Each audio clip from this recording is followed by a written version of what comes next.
Ooh, what's good, people? What's good? What's good? I'm gonna wait a couple of seconds because it takes just a few extra seconds to make sure that we're connected on the other outlet. So I'm gonna wait about 30 seconds, maybe 45 seconds, and then we're gonna go ahead and we're gonna start this. Not a good way to go into the weekend though. I tell you that right now. I'm telling you that off the break.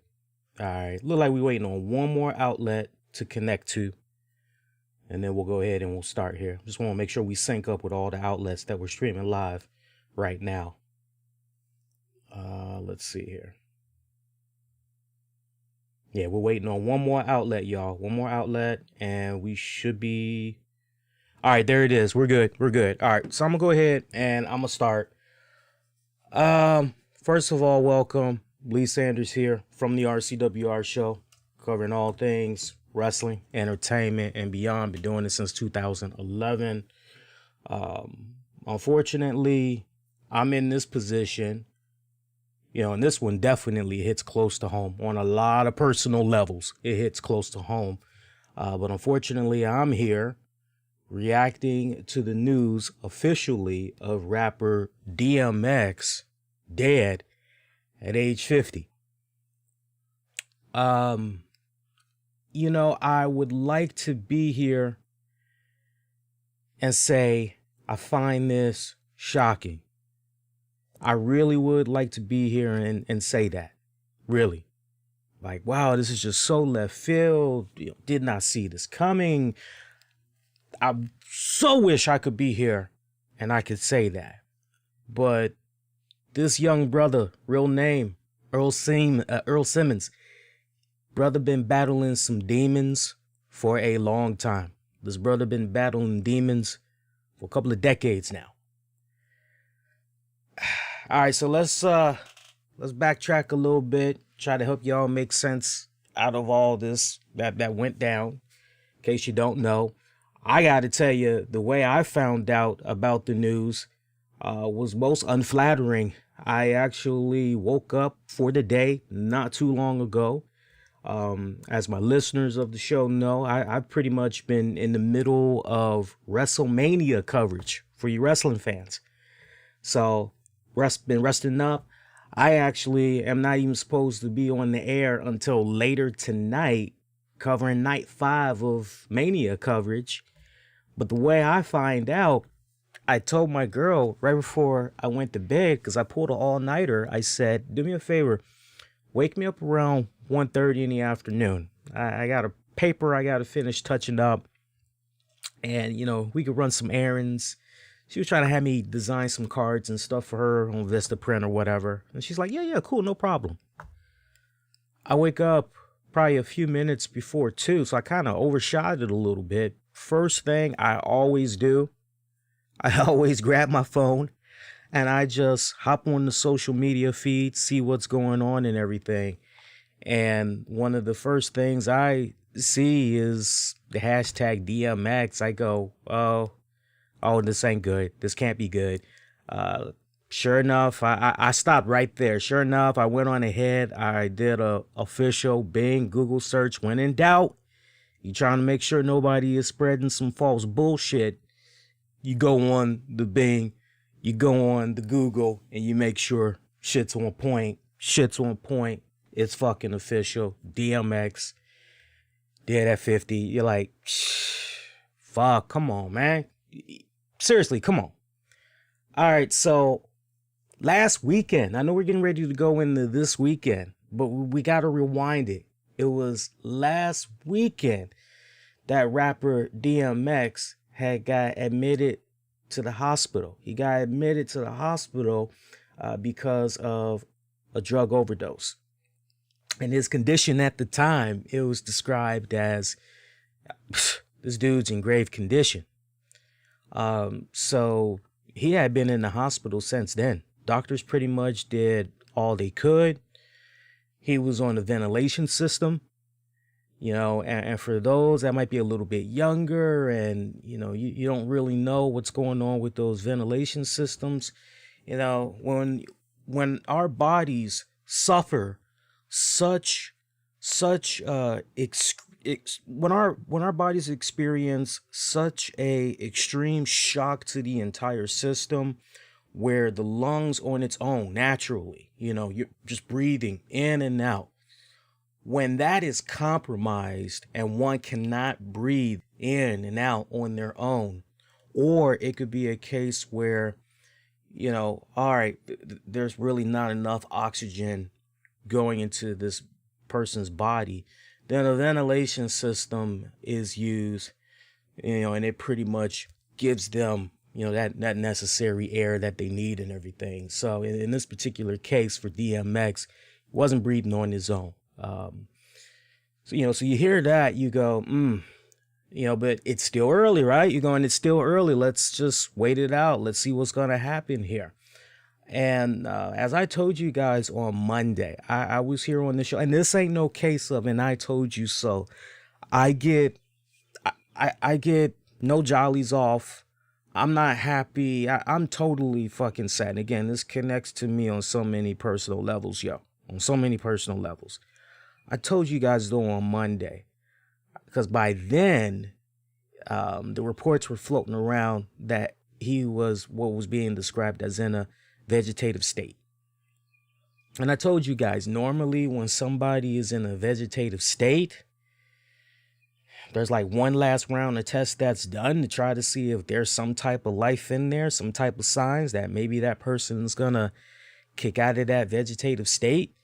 And okay, all right, well, let's just give them time. Let's give them opportunity to try to fight this out on their own and everything. But normally when you're in that vegetative state, and those first 72 hours, very critical, very, very critical, because ultimately what the doctors are going to be looking for when they're doing their tests and everything, they're going to be looking for some type of brain activity, some type of functionality. There's a series of tests that they do that pretty much lets them know, all right, man, yeah, they're still there. There's still some form of life there. They're still at it. It's basically not just an empty vessel when it's all said and done. Now, my timeline is a little bit messed up, y'all. So last thing I want to do is say the wrong thing. But Monday, I told you guys, definitely go back and listen. Monday, I said, when a person's in a vegetative state, very seldom do you get a kick out.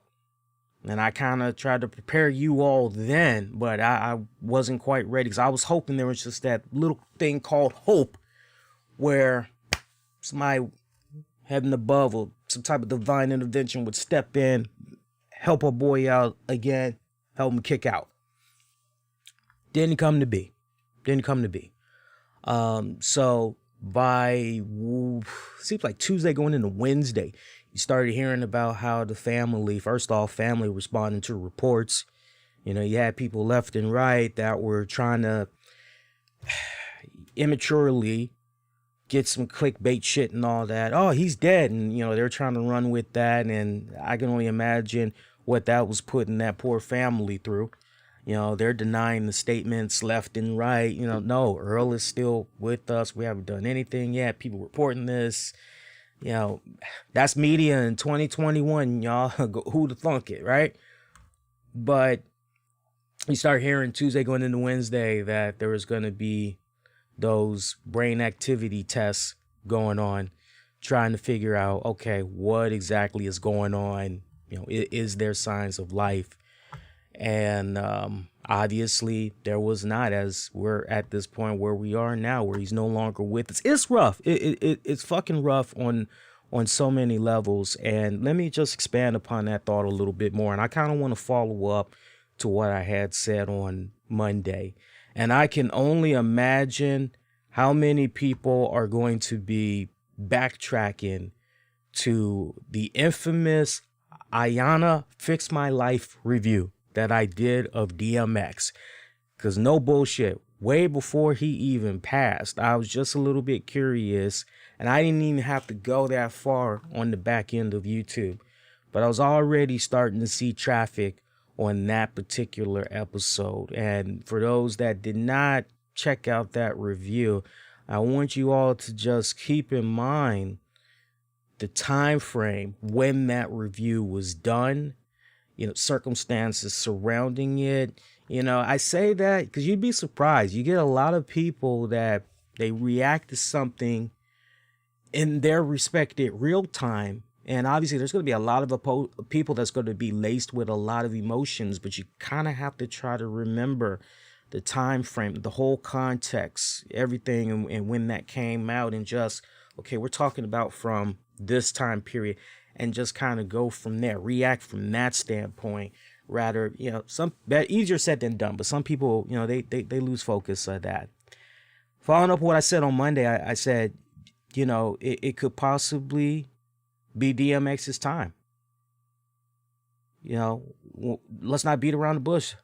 I pretty much jumped out there Monday. I said this brother has had chance after chance after chance after opportunity to turn his life around. He's had 9 lives essentially, you know, and he's gotten away. And I told you guys Monday, I said it could be that those powers that be said to DMX, no, I gave you too many opportunities for life and you wasted them. You wasted them all. Why should I even give you another one? I said that on Monday, but I said, we'll wait and see. You know, maybe there's one more kick out there. You know, it's really hard when you take a step back, you know, and you look at this brother's career. I mean, this brother's career was so fucking promising, man. I was sharing fun stories. I don't mind going down memory lane yet again, man. But when it came to DMX and his music, I mean, I can remember being a teenager in high school. And man, as far as the rap game goes, oh shit, man. You had some of us that were big fans of Jay-Z. You had some of us that were big fans of Nas. You know, and we're fucking defending our turf. No, Jay-Z's the better rapper because, you know, and we all around in little circles and reciting the fucking rap lyrics and all that, you know. So you got your nice little turf war there when it comes to Jay-Z and Nas, you know. If we wasn't talking that, we definitely was still talking Tupac, Biggie. Everybody had that one Notorious B.I.G. album that had Dead Wrong, You Did Wrong. Everybody had that fucking Postmonious album, you know, Eminem doing this thing. I couldn't think of one person that did not have that fucking album. I remember we used to push the fuck out of that in my computer class. We had a computer class that would last about an hour, 90 minutes. And our fucking instructor was so cool. Like, the only thing the instructor cared about was you attended. That's all he cared about. There was no homework. There was no pop quizzes. There was nothing. It was pretty much just come in, let him know you're here so he can log you in, hop on a computer, or don't hop on a computer, just as long as you were there in the room somewhere. But you could hop on the computer, and you could do whatever you wanted to do. You could browse in. Now, the one thing you couldn't do, you couldn't look at porn. You couldn't look at porn. He did care about that much, okay? He did give a damn remotely. But, you know, I remember we all just used to take our fucking CDs. Yeah, folks, back then we were still pushing CDs. I know a lot of you guys are used to your music digitally now. But we used to, you know, take our music on a CD, a little laser disc, and we would just pop that bad boy in there, and we would just be pumping out different tunes, and we stayed in rotation. We stayed having DMX fucking playing, man. Everybody and their mama, when I was in school, had It's Dark and Hell is Hot. Everybody had that album. Flesh of My Flesh, Blood of My Blood. Everybody had that fucking album. Those main 2 albums when I was in high school, anybody that was in the rap, they had those 2 albums. You know, it was cool. Like, I don't know how it is now with school today. I would imagine people just go around and they show each other their Spotify lists, you know, iTunes playlists and all that. But man, back then, and I know you vets of your music and everything. I know you all can definitely back me up on what I'm saying here. But like, when we were in school and we were trying to go through people's we were trying to go through people's music collection because we were curious what they had. You know, some students, including myself, we actually had, you know, part of our catalog with us. For some, they had their entire catalog with them. You know, we would have our CDs in these nice little steel cases or whatever. And, you know, some of these bad boys, it could fit like about 40, you know, 50, 100. You know, normally me, I would push these little cool ass kick ass steel cases and all that. So I'd have my rap mixed in, you know, with my rock. You know, of course I had some of my friends. Def Leppard. I'm like, yeah, Led Zeppelin. Yeah. What the fuck is that? I'm like, no, it's good shit. You know, listen. They listen, they come around, like, okay, all right, Lee, you know a little something about rock. Okay, that was okay. What else you got in there? What, Guns N' Roses? Okay, well, that name sounds kind of cool. Let me see that right there. Let me cop that off of you, you know. But every time, like, in school, you go through somebody's album folder, you either saw one of those albums from DMX, or both of those albums from the brother. Gifted fucking musician. I mean, fucking Midas Touch, man. I mean, his rap game was just, yeah, everybody makes fun of it, you know.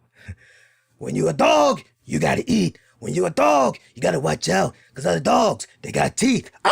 You know, you just had the fucking, I mean, with the way he would rap, that shit was just like, yeah, it was so simplistic, yet at the same time, when you really paid attention to the lyrics of any of his songs, you were hearing about a man that was constantly dealing with the struggle within. Longtime DMX fans definitely know this. You don't need to, in retrospect, you know, now that he's deceased, you really shouldn't need me to tell you that. It should be so obvious with any album that you pick up. Literally on each album, you know, this man is not only telling you his life story. Feel me on that. Not only is he not telling you his life story, he is telling you about his own struggles that he has either dealt with or for the most part is continuing to deal with. That little voice that's usually on all his albums, Lil Damien. Yeah, I've always been right here, right beside you. Never gonna go anywhere, dog. That little voice Damien. You know, the bad angel, the bad devil that's always trying to encourage him to do bad shit, and ultimately he fucking lapses. He caves in and he gives in to that bad side and everything. You know? Every fucking album, practically every song, you know, was some type of a eternal struggle that he was dealing with, a desperate plea for help. Sure, putting those feelings out on a song and everything is very therapeutic, and my God, we got some bomb ass hits from him as a result of him, you know, really pouring his heart out there and everything. But you know, when you really take a step back, for as good as some of his songs were, this brother was literally crying, begging for help. You know, and in some shape or form, he has gotten that help time and time again. And yet somehow it was never enough. You know, somehow he would always give in to those old vices. Now, look, it's a long rap sheet. I'm not going to go over all the legal problems. Every time this guy got in trouble with the law, I'm not going to get into all of that. But because I mean, that's a term paper in itself. I bullshit you not. But this is a man that has tried time and time again to get his life in order and always coming up short.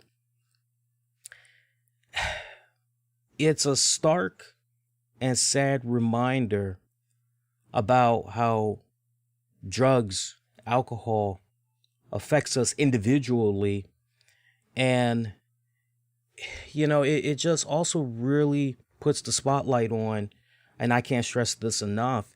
If you know somebody that's personally struggling with drugs and alcohol, and you love them tremendously, do everything you can, intervention, you name it, do everything you can to first and foremost let that person know that you love them, you appreciate them, you want them to continue being in your life in some form, but that if they continue to embark on the path that they're on, you know, and I know some of you may say, okay, well, tried all that, but it's still falling on deaf ears, Lee. What the hell do I do? Everything's still, unfortunately, you get to a point where sometimes that person that's having those drug problems, having those issues, sometimes they just gotta hit rock bottom.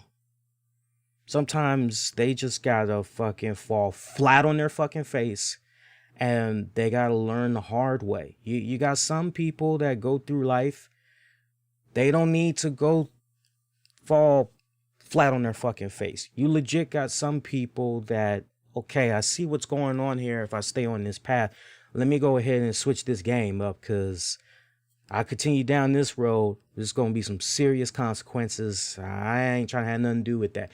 You got people that know how to fucking, all right, let's turn this around. And then unfortunately, you got stubborn people that are ultimately oblivious to how people are reacting to, what they're doing, and, and they're oblivious to the fact that what they're doing is hurting the ones they love and all that, and they try to justify it's okay because, whatever. And sometimes those are the people that usually have to learn the hard way. And then it's in that moment that clarity comes, and then sadly for some people, it's too late. And this is kind of one of those situations where, what do you say to a person that opportunity came their way to try and turn their life around? And, what do you say? The only thing you can say is, man, there's that person I haven't thought of in a while, but last I checked in on them, they were kind of having a little bit of a rough patch. Let me just kind of check in with them. And, it's a delicate situation. I mean, no bullshit. And I told you guys earlier how this really hits close to home for me. And I remember I used to shed a tear every single time I used to hear the song. But DMX is slipping. Now my Patreon familiar, they know what I'm getting ready to say here. I haven't really been vocal about this publicly on the shows. But, there used to be a time where when I would hear DMX is slipping, I refused to listen to it, because it was just too close to home for me on a many levels. It made me think about my mom. And I can remember being a teenager. I can remember being, trying to do my thing in high school. And my mom was into drugs. My mom was doing heroin. My mom was doing cocaine. Just imagine you come home from school each day and you got fucking something missing from your apartment. You come home one day, there's no more sofa set. You come in the next day, there's no more TV. You come in the next day and, hey kid, the TV that's in your bedroom, your TV, that's gone. It's like, okay, well, at least I got my dresser and I got my bed. Nah, it just got to a point where you come home ultimately and there's just a bare naked apartment. a bare naked apartment. You know it's what the fuck when you come home and the one thing that you have that you can just kind of take your mind away from the reality that you're in for a brief moment, your comic books. You know shit is like, whoa, motherfucker got a serious problem when your comic book collection is gone. Yeah, when your comic book collection is gone. You know, and I'll never forget, my mom woke me up probably about 2, 3 o'clock in the morning. This was like during the summer. And, you know, she asked me, was begging with me to walk outside with her. You know, she felt like getting some fresh air. I'm like, all right, cool. I'm like, you're not trying to get some drugs or anything, right? She's like, no. I really want to talk to you while my mind is clear. It's like, okay, you know, and tearful, you know, she was telling me straight up how she, you know, how she knows she was hurting our family and doing what she was doing. And, you know, and she told me straight up, she said, I don't know how to stop. I just don't know how to stop. I need help. You know, and I told her, I said, you know, well, we're gonna get you the help that you need. You know, whatever you need, you know, we're gonna do it. You know, whatever we got to do, we're gonna do it. And we started putting the game plan, you know, together to try and get her help. She relapsed though for a little bit. Like after that conversation we had, she relapsed for a little bit. I don't know if it was a case where it was like one last hoorah, let me get my shit in. I don't know what the fuck it was, man, but I could remember having arguments with her every time I was coming home from school and shit was missing, and her lying through her fucking teeth, you know. And then it just got to the point where she actually just started hiding from me because, you know, what parent wants to be in the presence of their kid trying to explain to them, you know, hey, I'm sorry I stole your comic book stash. I'm sorry I stole your Magic the Gathering cards. But, you know, I needed to feed my drug habit. Yeah, how can you look at your kid dead in their eyes and you feel where I'm coming from? So, you know, that song, I remember when that song used to play, oof. Yeah. Yeah. But, you know, she had that moment of clarity. She had enough common sense to, I'm hurting myself. I'm hurting my son. You know, I'm hurting those around me. You know, and she put herself in a rehab / halfway house. And knock on wood, all these years later, you know, because we're talking about mid 90s, all these mid 90s going into the late 90s, all these years later, she's been clean ever since. You know, so I'm telling you from experience, and that's not the only time that I had come face to face with an individual that had a drug problem.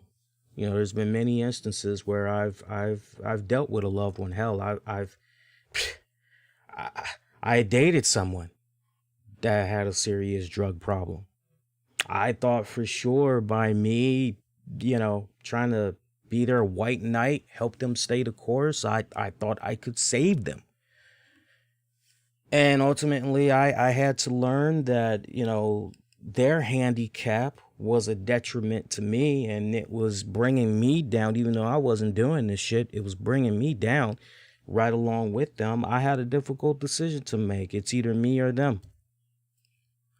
You know, so trust me when I say DMX, this one definitely stings. Trust me when I say that, because, you know, I saw this fighting spirit, this young black strong brother that was representing not just blacks, but representing minorities, definitely representing the rap game, the rap community. And I saw so much fucking potential in this brother that, honestly, when you go back and you look at that early work of his, when you go back and you look at It's Dark and Hell is Hot, Flesh of My Flesh, Blood of My Blood, and then there was X, 2001's The Great Depression.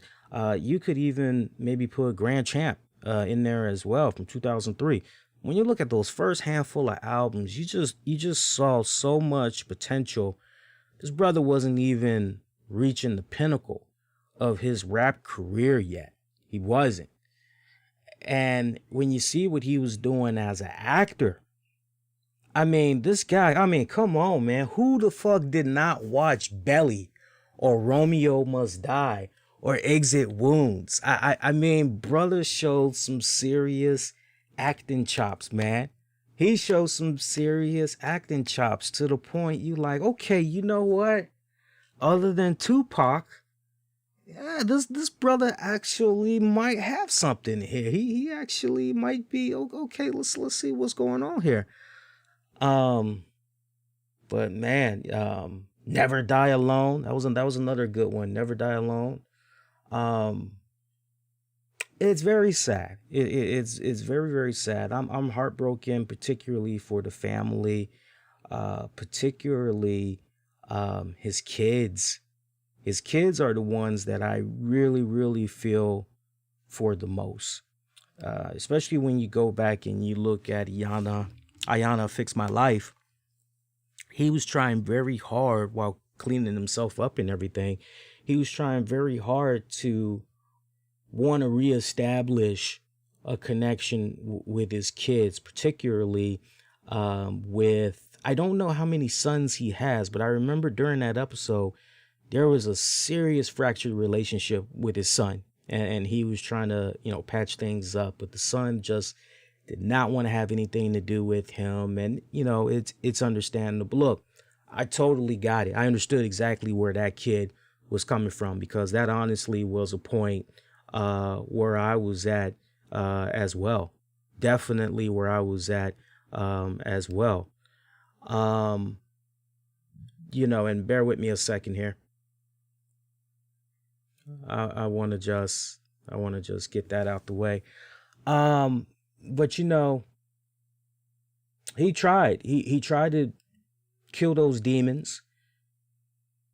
You go back, you listen to a lot of his music. He definitely was pretty big into faith. He was definitely a very spiritual person. But you can't just. And I still am seeing what you guys are saying. I just removed the chat because I didn't appreciate the one comment, and I'm sure you guys had saw that one comment. Let's talk religion for a minute. You can't call yourself an expert. You can't call yourself a believer of Jesus or higher power. You can't call yourself any of those things if you're not practicing what you preach. So let's not try to end this by telling people to believe in, because that's not all. No. What I would tell people is, because obviously when you look at DMX, for all the scriptures that he could recite and everything, and he kept falling off of that path time and time and time and time again. So that says to me that he wasn't fully 100%. He wasn't fully committed to practicing what was being said in those scriptures. So instead, what I would say to folks is find, one positive thing. Find that one thing that, okay, if I can just get my life turned around, I got to do it because of, whether that is because it's the right thing to do, or in the case of my mom, she wanted to have some type of relationship with me. She wanted to, get herself cleaned up. She didn't want to end up in the morgue so young. So all of those things, just combine all of those things, that was enough motivation for her to try to turn her life around. I'm sure people in the chat, I'm looking in the comments here, like Outsider, You know, he says he lost his father through alcohol, so he can definitely relate to this. And his father-in-law, which is his wife's stepfather, had some serious issues with alcohol as well. It's really controlling, you know. Um, no, I would say try to find that one thing that, like, if you're a parent, okay, I gotta turn with everything negative that's happening right now. I gotta turn it around because it's not fair to my kids. For my kids, I got to, or maybe you appreciate the home, something as simple as the roof that you have over your head, the fact that you're able to have a 9 to 5 gig, and it might not be that dream job, but at least it's a means to an end, and it's decent money, hopefully. And because without it, it's a whole domino effect, and without it, and you just spiral out of control. You just got to find that one thing that is, well, this is one positive thing I got going in my life. Latch on to it, put all your energy on that, and just and that's what's been so refreshing, not to go off the deep end, but that's what's been so refreshing about watching the Cobra Kai series. And anybody that has not watched Cobra Kai, I've like encouraged like a boatload of my coworkers, like, hey, you watch Cobra Kai? And like, what, you ain't watch Cobra? And I do my hard sales pitch on why they should watch Cobra Kai, but those that have watched Cobra Kai, look at that Johnny character for a second. Look at that Johnny character. This is still in terms of DMX, but it goes centered around exactly what I'm talking about. Look at how Johnny doesn't have anything going on in his life. He's still caught up in the past, and when we pretty much first meet him, he's pretty much an alcoholic. He's got a deadbeat fucking job. Well, he did have it, but then he loses it. Right? He's living in a shitty ass little apartment, little complex, little raggedy joint. Nothing special that's going on. Here's a guy that's kind of essentially, he's pretty much dealt with the hand that he's been dealt with, but he's just getting by, barely.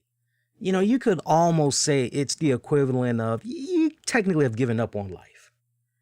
But then he finds motivation to want to succeed, to do better in the strangest yet coolest way possible. Now I'm going to pause right there. Anybody that's seen the series, you know exactly what I'm talking about. You know where he ultimately finds that one inspiration, that one positive thing that has him go, well, you know what? Maybe I could turn my life around for the better. Maybe there's something more to this. Right? So that's what I mean when I touch upon something like that. Indeed, great series. Great fucking series. Indeed, Kelton, great series. But I'm definitely gonna miss DMX. I was very excited for his future. Until I heard what was going on with him recently. He just wrapped up a stint in jail back in like 2019. He got out. He was planning on following up from his last album that came out. I think his last album came out in 2015, if I remember right. So he basically was trying to follow up on that. Redemption of the Beast. I got all DMX. You want to talk DMX? I can talk DMX with the best of them. So he was trying to follow up on that. But like, he was canceling appearances left and right. And, when you hear that, you're like, up. There we go again with that bullshit. Watch, y'all. Watch. Here we go. I was very excited. To see what he was going to do in the future and everything. But my heart right now definitely goes out to his family, particularly to those kids, fans all around the world. Not for nothing, but long before he passed, as soon as I found out he was in the hospital, and as soon as I heard he was in a vegetative state, like pretty much Tuesday on, I was just pushing his music. I don't know. I don't know if I had like this weird vibe that I don't know, intuition. I don't know what you call it, but I was just all week long was pumping the fuck out of his music. Probably going to continue to pump his music this weekend. I definitely want to hear from you guys. We're all here for you as a community. I know by now some of you guys seen some of the comments that's been coming in. So please keep the interactions going with each other. And just know that you're not alone. That's the beautiful thing that we got going on here in 2021 and beyond is that there is so many great resources to get you the help that you need. It could come in the most simplest form, whether you're hopping on the Instagram or the Twitter, there's somebody, there's always good, kind people that's out there that's willing to help point you in the right direction and everything. But the resources to get the help that you need, whether you're battling alcohol or you're battling some type of drugs, there's help out there. All you got to do is just swallow that pride and just go all in. And I promise you, when you do that, when you go all in and you see that help through, I promise you in the long haul, you're definitely going to come out a much better person. A much better person. You just got to stay the course. You got to see it through one day at a time. And that's it. One day at a time. Forward, always forward, as I like to say. Rest in peace, DMX. So that's going to do it for now. For our regular subscribers, our longtime listeners, you guys know I will be back with you all later tonight. We'll definitely liven up the mood a little bit. I'm back for night 5 of 8 for our WrestleMania coverage. So tune in for that. I'll be back later tonight, Friday night, 10 p.m. Eastern after SmackDown goes off the air. We got to get into some WrestleMania picks, whole 9 yards. And hey, I ain't monetizing this. I have one rule. When it comes to talking about people that died and all that, I'm not doing like motherfuckers and doing with the bullshit clickbait and clickbait and then no.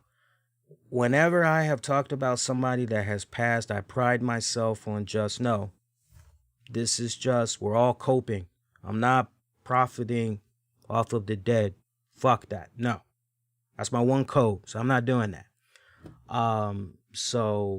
But yeah, those of you reacting to the news, you're going to be checking this out on demand. Share your thoughts. We're here for you. We're here for you. We're here for your family and all that. But we'll definitely liven the mood up a little bit later on tonight. So tune in for that. All right, guys. Please, you enjoyed yourself. Something you can do that's, totally free. Doesn't cost you a thing. You could definitely go out of your way and you can hit the like, share, subscribe button. That helps out. Stay connected with the content. Make sure you don't miss out. All right. So that's going to do it, y'all. Hey, I'll catch y'all later tonight, unless you have other plans. Do enjoy your weekend. I'm wishing all of y'all to be safe. Most importantly, be kind to one another. Y'all take care. Adios, y'all. And rest in peace, DMX.